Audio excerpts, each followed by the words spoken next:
युनेस्कोने world heritage site म्हणून घोषित केलेल्या आपल्या सह्याद्रीतल्या पर्यावरण संवेदनशील जागा केवळ हिडन जेम्स, रिव्हर्स वॉटरफॉल्स म्हणून व्हायरल करणाऱ्या इन्फ्लुएन्सर्स मित्रांनो, तुम्हाला याची निदान जाणीव तरी आहे का की हे वॉटरफॉल्स म्हणजे केवळ मजा करण्याचं ठिकाण नसून गिरीच्या मस्तकातून वाहणाऱ्या या पवित्र गंगा अखंड महाराष्ट्राला समृद्ध करतात.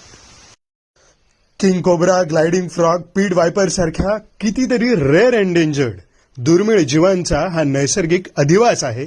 याची या गर्दीला निदान कल्पना तरी आहे का?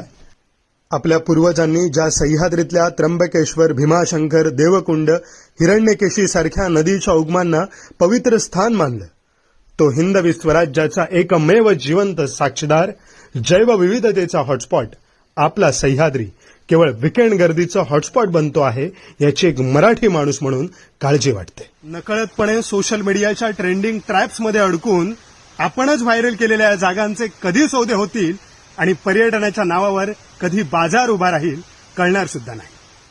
सोशल मीडिया एक दुधारी तलवार आहे, जपून वापरा.